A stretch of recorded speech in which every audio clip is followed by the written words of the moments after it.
சுட சுட இட்லி ரெடி ஆயிடுச்சு. சிக்கன் குருமா ரெடி ஆயிடுச்சு. இட்லி நல்லா ஆவி பறக்க சிக்கன் குருமாவும் ஆவி ப்ளீஸ் கொஞ்சமாக போட்டு வச்சு சாப்பிட வேண்டியதுதான்.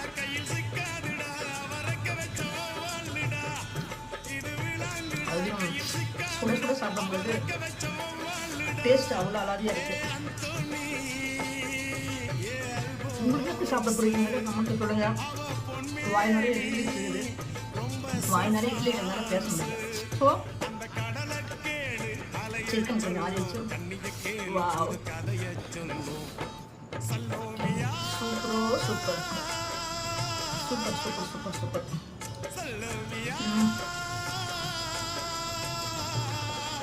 உங்களுக்கு எப்படி பிடிக்கும் அப்படிங்கிறது, சூடாக சாப்பிட பிடிக்குமா, ஆரோக்கியம் சாப்பிட பிடிக்குமாங்கிறத கமெண்ட்ல சொல்லுங்கள்.